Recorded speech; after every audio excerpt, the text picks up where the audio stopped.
Seguimos falando de política, mas agora com destaque para a agenda no Congresso Nacional aqui no Brasil.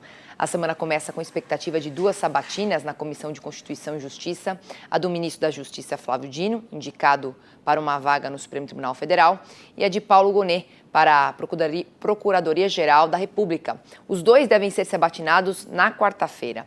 E quem traz todos os detalhes para a gente de Brasília é o repórter Marcelo Dias. A agenda está cheia aí nessa semana, né, Marcelo? Tem análise de vetos prevista, também aí, além de outras votações importantes e de interesse para o agro.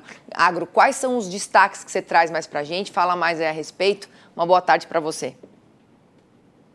Boa tarde, Priscila. Boa tarde a você que nos assiste aqui no Mercado e Companhia. Isso mesmo, uma semana bem movimentada. O que se pede aqui é pressa, Priscila. Afinal de contas, estamos caminhando aí para o final do ano. O governo e o Congresso só têm mais 2 semanas para poder aprovar tudo. Então, aqui a agilidade é o que se fala aqui nos bastidores, tanto da Câmara dos Deputados, como no Senado e também no Palácio do Planalto. Só para trazer uma atualização para vocês, agora há pouco o ministro Haddad estava reunido aí com o presidente Lula, esteve também com os outros ministros na saída ali do Palácio do Planalto, ele falou com os jornalistas e mais uma vez ele destacou que nessa reunião foi colocada pelo presidente Lula essa agilidade, né? Essa conversa nos bastidores ali com os deputados e senadores para que as pautas econômicas sejam aprovadas. Ou seja, as costuras, Priscila, conforme eu costumo dizer por aqui, já iniciaram e bem cedo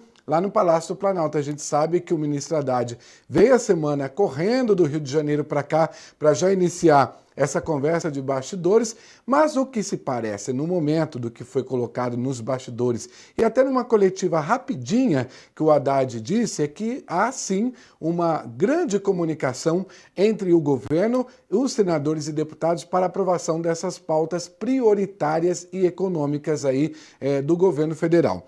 Eu vou enumerar para vocês a agenda política dessa semana, ou seja, o que a gente tem de mais importante para acontecer. A reforma tributária, que é de interesse aí do governo federal, as subvenções do ICMS, que é muito importante também, essa está na pauta, o pessoal já está discutindo, fundos exclusivos e offshore, que faltou, né, votar na semana passada, continua nessa semana, o orçamento 2024, que são as leis de diretrizes orçamentárias, ou seja, essa é prioritária, importantíssima, que inclusive o ministro da coletiva disse que tem que bater o déficit zero para 2024, eles estão perseguindo essa meta.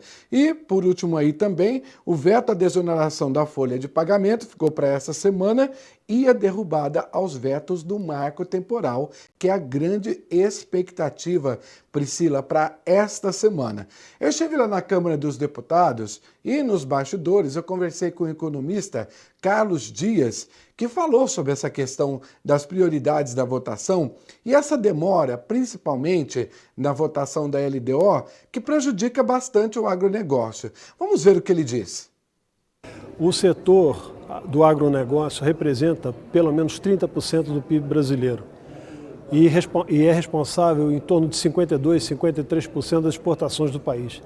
Equilibra a questão do dólar, porque em função das exportações entra um dólar, então você tem um certo conforto cambial no país e, ao mesmo tempo, o grande problema que nessa sua pergunta eu resolvo responder é que não há um planejamento no Brasil. O setor do agronegócio ele não é reconhecido como setor estratégico, uma alavancagem importante do desenvolvimento do país. Desenvolve todas as áreas, a parte industrial, logística, como você bem citou. Então o que falta para esse governo é planejamento e noção real da inserção do Brasil no mundo numa área super estratégica, porque até 2050 nós vamos ser 10 bilhões de pessoas no mundo. E nós temos uma das maiores capacidades de ampliar a produção, não só com a questão de produtividade, mas também de extensão de produção, que o governo tem inibido com essas matérias de marco temporal e outras coisas mais. Então, eu vejo que o agronegócio ele deveria ser tratado como uma área estratégica e fundamental para o desenvolvimento do país.